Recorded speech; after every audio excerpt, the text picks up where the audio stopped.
Welcome, everyone, and happy Thursday. It is noon Eastern time here on the Eastern Seaboard, coming to you live from LinkedIn, Facebook, YouTube, Twitter, and every other place that we can stream live. This, of course, is Talent Experience Live, the show that covers everything that you need to know in talent acquisition, recruiting, human resources, talent management, implementation, and everything in between.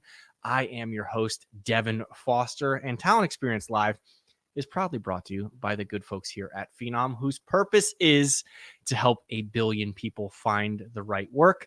That is why we hosted I Am Phenom a few weeks back, our user conference in Philadelphia with over 1,600 attendees. It's why we produced fantastic blogs, great video content, webinars, products, and everything in between. But of course, that's just a small piece of the pie when it comes to Phenom. The way that we help achieve our purpose is through our intelligent talent experience platform, which helps candidates find the right fit faster, employees evolve in their current roles and beyond, recruiters achieve next level productivity, and managers get better data and insights through automation and analytics. So if any of that interests you at all, don't walk to phenom.com. You'll be able there to see a lot of our content, our webinars. I know we announced a ton of things at I Am Phenom. We have an upcoming webinar. There's a webinar next week around skills, which is obviously very topical and important. And all fantastic and great things. But now that we have the bills paid, it's time to get into the meat and potatoes of today's Talent Experience Live. And we talk about all of this wonderful technology, but it comes at sometimes a cost. And today we're going to dive into really a pain-free implementation and some HR tech insights with talentEXP and specifically Ed Newman, Ed is what some people call the most interesting man in human resources. I know we did a video about it a few years ago. He certainly is a fascinating character, one of my favorite people. And also he has a tremendous amount of insights and advice for folks, which is why when we talk about, some of the challenges that come along with implementing HR techs, he is really a wealth of knowledge. So I'm excited for today's conversation. I know he just had a book released at I Am Phenom, so we're going to talk a little bit about that, and also how his viewpoint on the industry has maybe changed and how it can help you in the future. So without any further hesitation, let's bring Ed onto the program. Ed, how are you? Devin, good to see you again. Good to see you. I know I saw you just a few weeks back at I Am Phenom, but it's already too long. I'm happy to have you here and have this conversation. I want to ask you before, we get into, really the topic at hand. How was I Am Phenom for you? Did you get to meet some good people, see some old friends, learn some things? What was your overall experience? Well, the I Am Phenom conference, near and dear to my heart, having spent many years at Phenom as that program got underway. But I have called it this for the last probably 4 years running. It is by far like one of the best HR conferences in the industry. And it has so much to do with the fact that Phenom is always driving the leading and cutting edge of technology, AI, data science, and bringing that to the HR world. And with that comes a cadre of very prestigious clients who are also pushing the edge of the envelope and trying to do amazing things. And with that combination, these events just brings a group of people together that are just at the top of their game. And so you're getting a chance to interact and network with the best of the best. And it's been that conference for the last 4 years running. I think it will continue for the next 4 or 5 years running, just at the pace at which the innovation is happening. So it was very exciting to be there. Definitely got to see a lot of old friends, made a lot of new friends, and can't wait for the next one. The convention center sounds like it's going to be amazing. Yeah, and we might be one of a handful of a handful of people who've been to, I think, all five. I mean, I remember when we were on that in that little hotel room on Broad Street, what feels like ages ago at this point. We've seen the Bernard Hopkins interview with Eric Offner that lasted an hour and a half and everything in between. And now next year we're evolving to the convention center, which means we get to meet even more great people and hear some of those stories from those marquee clients that you mentioned Phenom has. That was one of my favorite aspects was we can sit here and talk about our technology and how great we are till the end of time, right? But hearing it from people who are in the trenches day to day trying to solve these issues really is where people find value, and also how they overcame some of the challenges, which I know we're going to get into today talking about implementation, but what their successes were. I mentioned at the top of the program you released the book, the hard copy. Yeah. First question, first book. Are you an author? What's the story here? So I can't say this is my very first book. There was a book that I participated and co-published years ago, which was Human Capital Management Technology. But that was it was very much an industry guide, and we did a lot of product reviews in that book. So it was a little bit different. This one is unique, and it's focused very specifically on Phenom, and it is sort of my dissertation on how to maximize and master the art of leveraging the Phenom platform. And it's again very focused on Phenom. However, a lot of the lessons, ideas, and concepts are applicable across any HR technology deployment, and it draws on experience, the experience that I've had over the last 35 years in the industry. So just launched it a couple weeks back at the conference, and it's getting we're getting some really good feedback on it so far. That's awesome. Now here we are. We're talking about the book, right? But it has a title, right? And it's a bit abstract. The title is Phenom Do. Can you explain, that to the people? You talk about, I have an idea, an inkling, if you will. You talk about mastering the art. Where did the title come from? And also, how many questions do you get about the title? I think it's a good little icebreaker there of what's this all about. It is a nice icebreaker because it usually starts with somebody telling me, "Hey, can I get a copy of Phenom Do?" And then I get to explain the naming convention. It actually the inspiration came from a conversation I had with Samal Gandhi, who, as you know, is a key member of the Phenom leadership team and runs Corp Dev and all the alliances. And I met Samal back when he was a Phenom client at Microsoft. And so we've got a long history. We're having dinner. I was explaining to him this book that I was writing, focusing on maximizing the art of the technology. And he asked me, "What are you going to call it?" And I had no idea at the time. I said, "I'm not sure yet. The title will come when I finish writing it."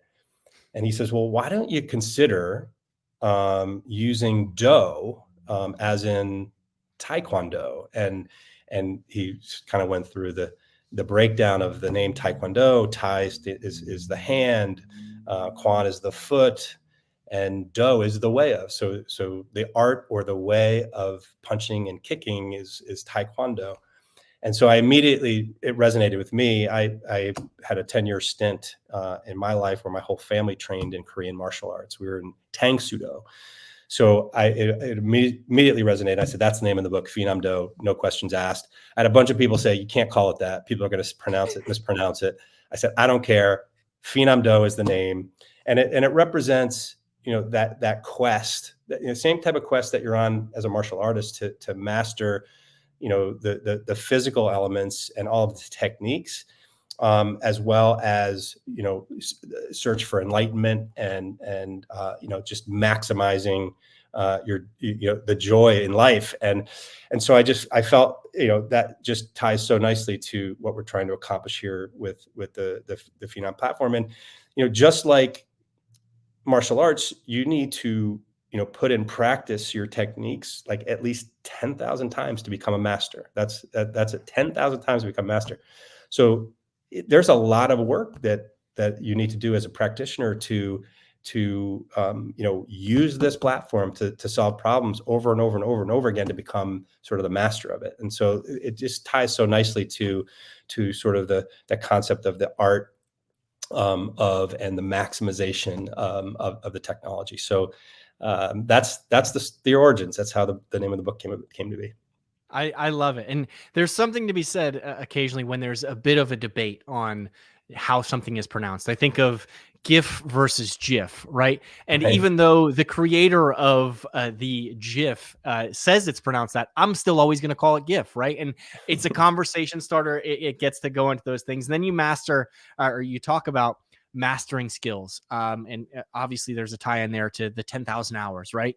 And this book really is to help people make implementation feel like it doesn't take 10,000 hours. But I know the book's broke down, into kind of 4 sections that you have here.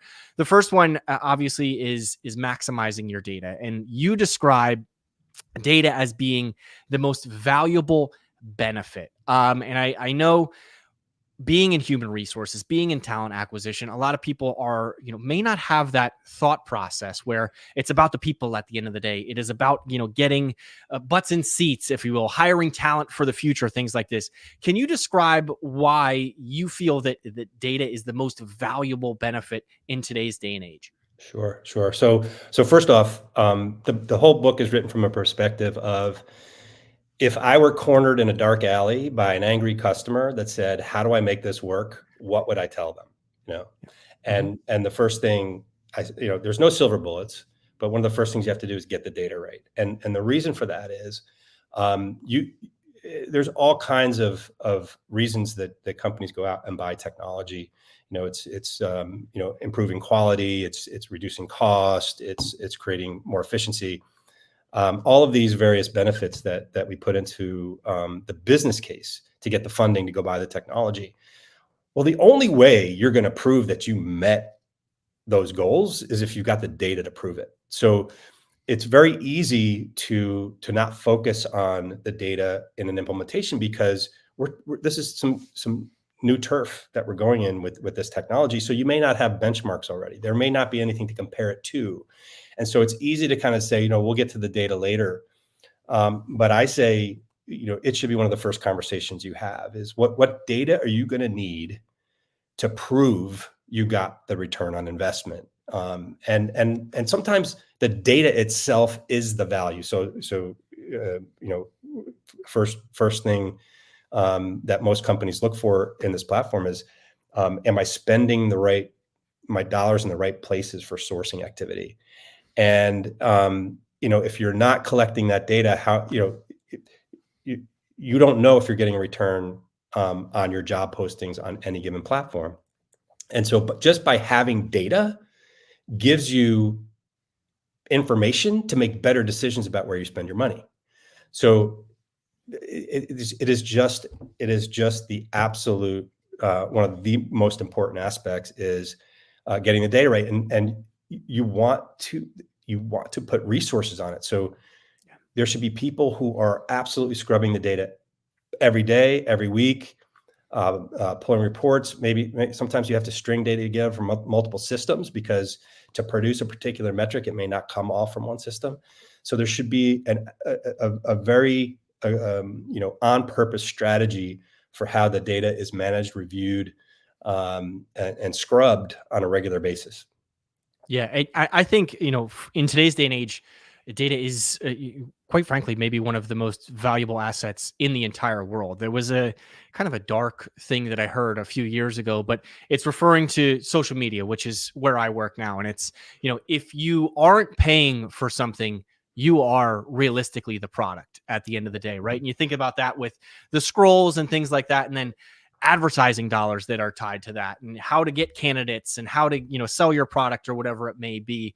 All of that is surrounding this idea of data. And to your point, scrubbing it and really getting ingrained with it, removing the outliers. I know I did a project with Phenom a few years back around chatbots, and when you launch one, the numbers go through the roof, right? But you have to sift through that and find that even keel where you can take out those outliers and say, oh, we launched this job opening on Christmas week or, the beginning of the new year. That's why applications are down or whatever. And it's finding all of that. But at the end of the day, you have to have that raw data in the beginning to get ideas, which segues me into kind of my next question is, I imagine a lot of folks will say, well, we have data, right? I have this beautiful analytics dashboard. It has all of the information here. I want to ask you, is there truly a difference between analytics and data? I imagine that analytics is the byproduct of it, but a lot of people may not see it that way. So could you dive in there a little bit? Yeah. So, you can use a lot of these terms interchangeably. Analytics is going to show you different views of your data, and you can get, some metrics there, some trend lines. So there's a lot of different ways to view the data. I think of it more as you've got sort of operational reporting data, and then you've got your analytics, which would be more, metrics, trend line. Are we moving in the right direction? So those are the two primary buckets. And when you're defining, what those metrics are that are important to you, because Phenom's analytics dashboard comes with quite a bit under the hood. Yeah. It may only be certain elements of it that you really hone in on and focus on. So when you go through the exercise at the beginning of an implementation, and you could do this at any time, you need to be thinking about, first and foremost, what are the goals and objectives of the business? What is the business trying to accomplish? What direction is the business going in? And then how will our talent operations support those goals and objectives? And so then you have a operational reporting strategy and a metrics and analytics strategy that ties to those. So again, back to having the evidence and the proof that we got the return on investment, that we did achieve our business case here. So being thoughtful about which of those are important, and then making sure that the data is collected correctly. So, the example earlier about source data, if it's important for you to understand where you're spending your money and where you're getting your results, then you need to make sure that every single posted job ad that you're putting out there has proper coding on the URL so that it flows into your analytics well. And that sometimes doesn't get done. And there's many ways to accomplish that.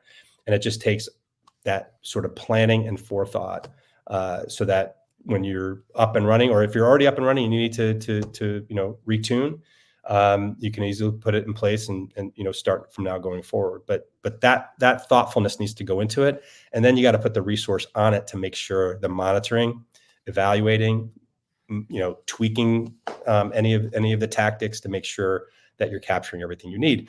And sometimes new data requirements come up all the time, so you have to always be ready to adapt.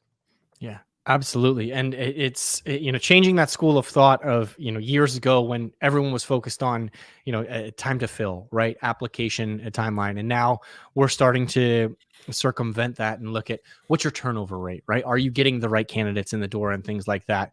And the reason I mention that is because as we move forward into the future, there is going to be a lot of tinkering, right? We're moving at the speed of light when it comes to technology and everything along those lines. The chat GPTs, the world, all of these other generative AI products, Phenom included. And we kind of have to retool ourselves and our thought process. And that brings me to the next part of your book, where I think a lot of people are going to have to retool their thought process. You explain experience first, compliance second. Now, there are some people that are probably going to lose their minds when they hear that. It almost sounds like it goes against everything a lot of HR teams stand for, right? When it comes to compliance and that being most important. Can you explain your thought process there of why experience may need to take precedence in the future or even now? Absolutely. And this is something that's been true from the beginning of time, at least the beginning of technology in HR. What I mean by this is that very often compliance requirements come into play way too early, and systems and processes get defined based on that. And what I find, particularly with recruiting tech, is if you don't build for experience first, you'll never be in compliance because people won't use it. It's really that simple. And it's not just it's regulatory compliance, but it's also process compliance. So you need to have, if you want adoption and compliance, you need to have a carrot and stick approach. If you start with the stick, which is compliance, you can whip them and beat them all day long. But if there's too much friction, it's not going to get used, and you will still, and then you will be out of compliance because you won't have the data. So you absolutely must be thinking experience first. And if you can reduce the friction, this is an example from a long time ago. It's one of the stories I share in the book. The dirty little secret in recruiting is that you don't really need technology to go find people and get them hired, because people can get hired into the HR system even if you don't use the recruiting system, right? So it's, and then if somebody's really good at finding the people and putting them on, they don't get fired if they don't use the system, right? So you have to figure out, how do I make that system something that they want to use, right? How do I draw them in to make this the best place for them to do their work? They use the tool to get their job done, and then the byproduct is you have your data and your compliance, right? So you have to design for that frictionless user experience first. And then there's always going to be, well, we need this piece of data. We might need them to do a couple extra steps over here to sort of to close out your compliance piece. But if you don't have that friction reduction first, you can try to push the compliance all day long and they won't do it. So this one company, we introduced this tool where everyone was doing their own recruiting outside the system, but they had a report every Monday morning. They had to give a pipeline report to the branch managers, because this is a professional service business. Every hire, it's their inventory, right? It's going to tell them what revenue they're going to drive. Very important report. And recruiters were manually putting this together every Monday morning, and it was a pain in the butt for them to do. So we created a mechanism so that if they just simply did the tracking of their activity in the system, we delivered that report to them nice and formatted every Monday morning automatically. They didn't have to spend the time to do it. So that created a huge lift in adoption, where those who saw the benefit just jumped on it. And that didn't get everybody. There were still, some laggards, people who said, I don't care, I'll still do my report manually. But once we had sort of that more frictionless use case, you use this tool to do this instead of doing it on a piece of paper. We could then go to the user base and say, guess what, everybody, starting on Monday, you guys all get credits for all of your activities, how many, contacts you're making, how many interviews are getting set up. You get credit for all that, and that goes into your bonus. Starting on Monday, if it doesn't happen in the system, it didn't happen. So all of a sudden, everybody's pocketbook is going to get impacted because they're not going to get credit that goes towards their bonus. And then it was like the rest come on board after that. So you got to start with the carrot, and then you can add the stick. If all you got is stick, people might comply for a little while, but it will fade. You have to have that utility first. Yeah, I mean, there are entire organizations, industries built around experience first, right? And I'm not talking about Phenom here. Obviously, we are an experience first company, but you think of the staffing agency, the RPOs and things like that, where the application is typically the last step, like in the process. It's let's have a conversation first. Let's log in our system so that you can get that compensation. And then I even think about from a social media perspective, because my mind always goes there. LinkedIn, right? Like how much out they have an entire product, LinkedIn Recruiter, that they sell so that folks can reach out to candidates, right? And it's all talking about that compliance first. Now, obviously, when we're dealing with large numbers and large pools of candidates, you need the technology, which is why I appreciate what you're saying around experience first, because even if you have a great conversation with somebody and say, hey, I'd love you for this role, and then you bring them into your system, and they have a miserable time doing it, they're going to abandon it just like they would if you never had the conversation in the first place. So it's super inspirational there to hear that, compliance is certainly something that needs to be happened, but you can't lead with the stick. The other thing that you mentioned there was getting buy-in. You talked about a couple, maybe sticks in the mud, who in this example that you used weren't on board to implementing, uploading things into the system right away. In your third part of your book, you talk about supporting the operation. I imagine that has to, deal with a lot of not just getting buy-in from the decision makers, but also the end users. Can you talk me through a little bit of how you can support the operation when you do implement, or even, start to have conversations about purchasing new technology to lead from an experience first perspective? Yeah. So in terms of, the support of the operation, you can't expect that all of your users are just going to figure stuff out on their own. And you can plan for a good percentage of the use cases during the implementation, but it's a continuous ongoing thing. We're always finding new challenges, problems, things that we have to solve for. And so if you don't have operational support that can constantly take those potentially new challenges, new requirements, and figure out what's the right best use case, frictionless use case, best experience within the technology, slowly the users start doing those things outside the system. You have to look at every new situation, figure out what's the best way to funnel that through our system. And the reason is I need them to do it through the system because that's what's generating the digital footprint and the data. So even if it might be maybe slight one extra step that they've got to do by putting in the system, the value of having all of the data makes it worth it for me to do that extra step. But I can't, if I ignore it, the users end up doing things on their own outside the system, and it slowly erodes over time. This is not a point solution. This is a platform, and you need to support it like a platform. So you've got to have the resources dedicated that are constantly there. I use the phrase immediate gratification. If I'm a recruiter, I follow the path of least resistance. As soon as I run into a barrier, if I can't get immediate gratification on that barrier, and that immediate could be within a day, within a reasonable time frame. If I can't get that immediate gratification, I'm going somewhere else to solve my problem. And so if you have to have that kind of a support mechanism, like I see some companies, they put in policies, no users can create tags. If they want to be able to add a tag, they've got to come through some sort of governing body to ask for it. Well, that is the point of friction that probably is going to steer somebody to go doing something elsewhere. If I have to wait 2-3 days for some governance process to take place to say, here's your tag, you can now add to a candidate profile. So that's just one of many, many things. But that operational support has to be strong. And if you do have that kind of governance, you got to make sure you can respond quickly. If it takes 2 to 3 days, chances of that being smooth is not good. So operational support is so critical, and it's in multiple areas. You got to have the support around the integration, so that HRIS team and all the data that are flowing between the various systems, that has to be supported. What we just talked about, that's really TA ops. Got to have strong TA ops support for the platform. Another area is the AI. It's new. AI requires some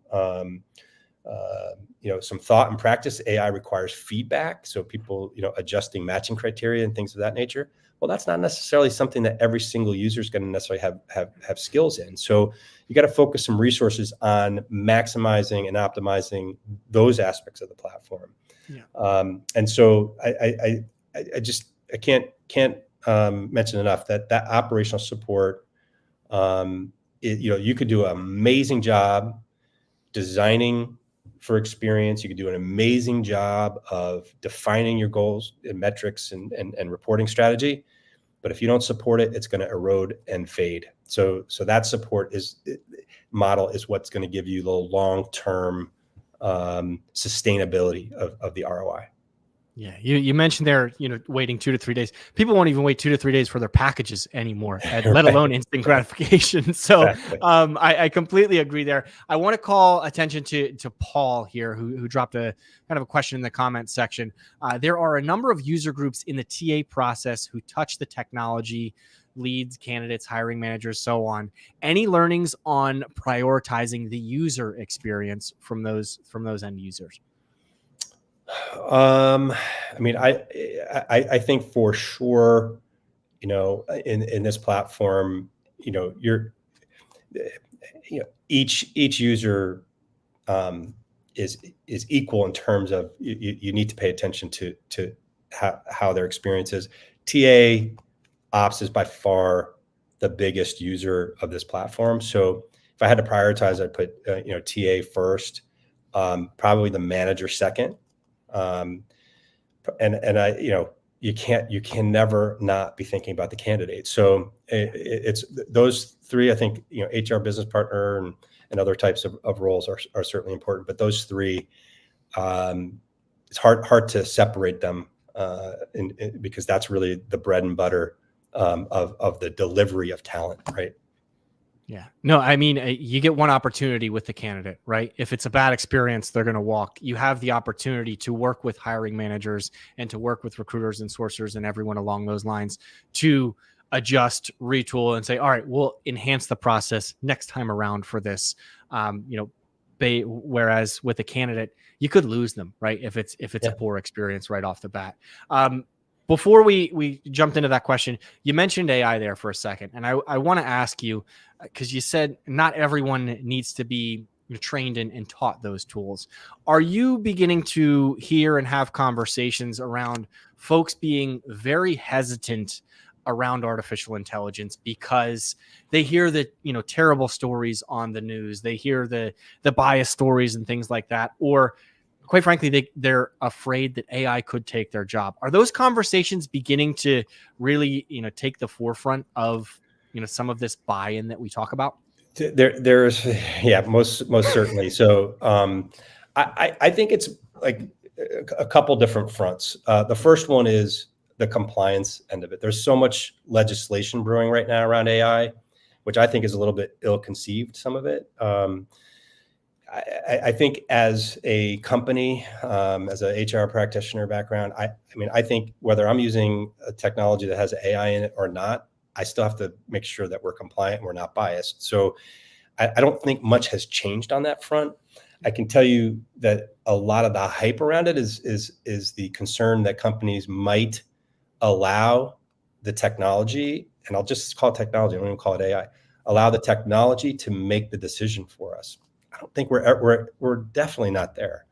And if any company is thinking that an AI fit score is going to make a decision for them, it's not a good choice. I mean, the AI fit score is going to help you prioritize how you organize your work, but it's not. You're not using it to make the decisions. And you can. There's no reason why you can't be in compliance. There's a lot. I don't know why anybody would have concern over some of the generative AI capabilities that you can take advantage of.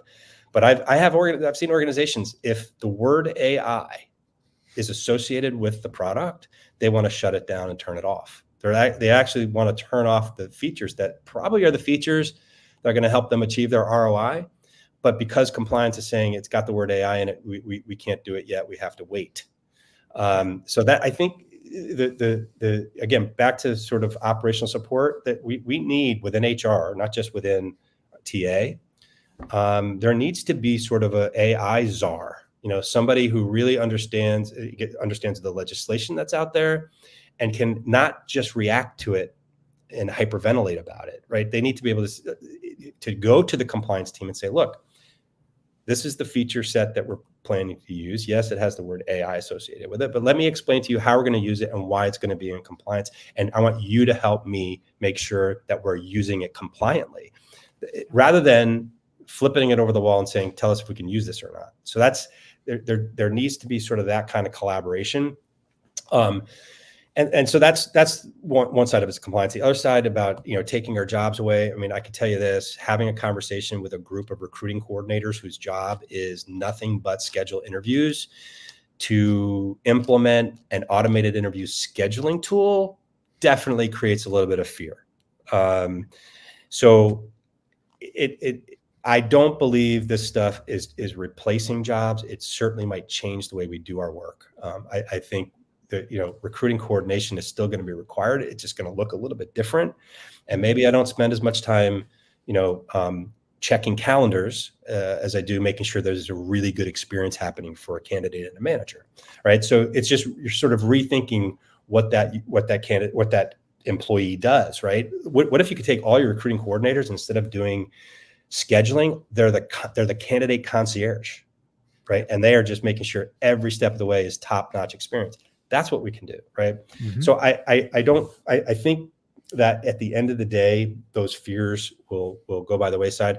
I walked out of I'm Phenom a year ago. I walked out thinking, wow, this stuff is amazing. There's going to be a lot of compliance concerns, and because I just can feel it. This year I walked out, and while yes, there's still compliance concerns, and we're experiencing those on a daily basis, I walked out and I said, you know what? This is inevitable. This technology is just inevitable.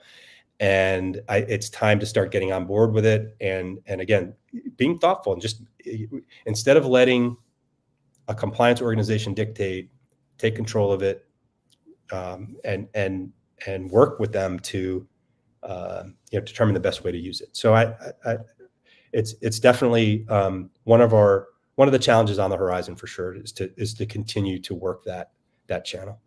Yeah, absolutely. And you mentioned there the recruiting coordinator, and it brings to mind all of this conversation around skills, right? And people's skills changing. And I thought of two examples while we were chatting there. The first is the service industry, right? I'm sure that one of the skills when folks were applying for waiter or waitress jobs back in the day was neat handwriting, because they were walking up to tables, they were taking orders and then handing it to the cooks, and they didn't have time to say, what does this say? Is this au jus or did you sneeze? Right? Like, what's going on here? And then also one that's close to my heart and close to my family is over the road truck drivers, right? A skill that they used to have was knowing to navigate the highway. Now they hop in a truck and it's doot, doot, doot, doot, doot, and they're told exactly where to go. Now, does that always go as planned? Not always. We always run into GPS histories from time to time, but their jobs have changed. And when you talk about that recruiting concierge, that's what separates you from your competition, right? That call a day before that says, do you have any questions? It's a little bit tricky to get into our office park, so be sure to stay to the left, right? There's parking over here. We can validate it for you, XYZ. That is a step above what the competition does. And it also, in most cases, I think requires a bit more than an email, right? Which is something that can be automated.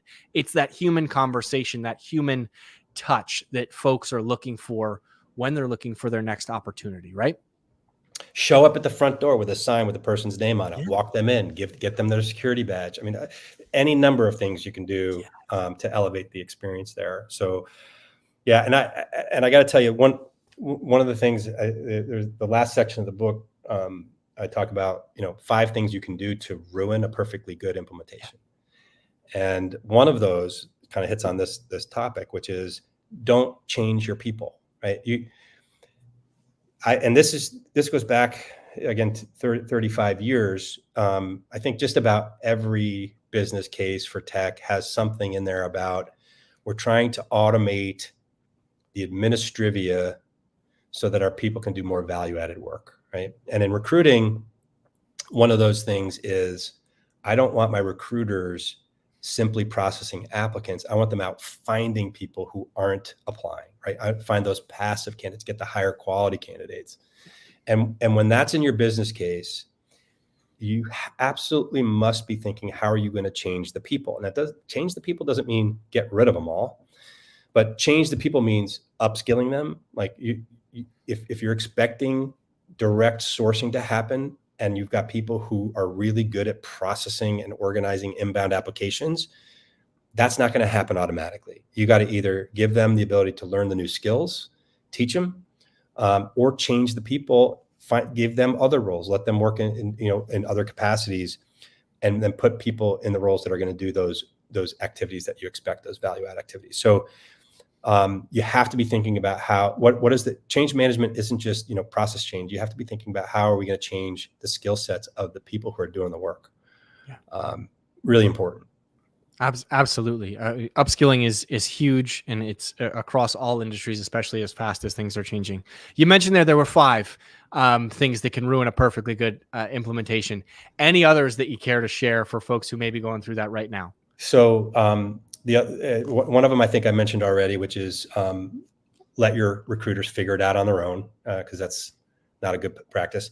The one I think I like the most is invite compliance to your design sessions. That's You do not want to do that. Your compliance needs to be involved. You identify them as a stakeholder group, but you don't want to bring them in until you've already got a very solid experience-based design. And then you can share with them how, with that experience-based design, you believe you're compliant, and then you make tweaks from there if they feel like you're missing or there are any gaps. So that's probably one of the biggest ones is don't. I'm not saying don't engage compliance, just don't bring them to the design session. Absolutely, that's perfect. And I want to ask you, obviously we talked at length about the book here, but we didn't include it all. Where can folks go get the book? How can they learn more about Phenom Do? So here's where we are with the book. The first edition is printed, and this is the first edition, by the way. So this is candidate experience and recruiter experience. We're going to have more editions for the other areas, as well as we're going to be converting this into an ebook. So currently, it's not in the stores. We printed a bunch for the conference.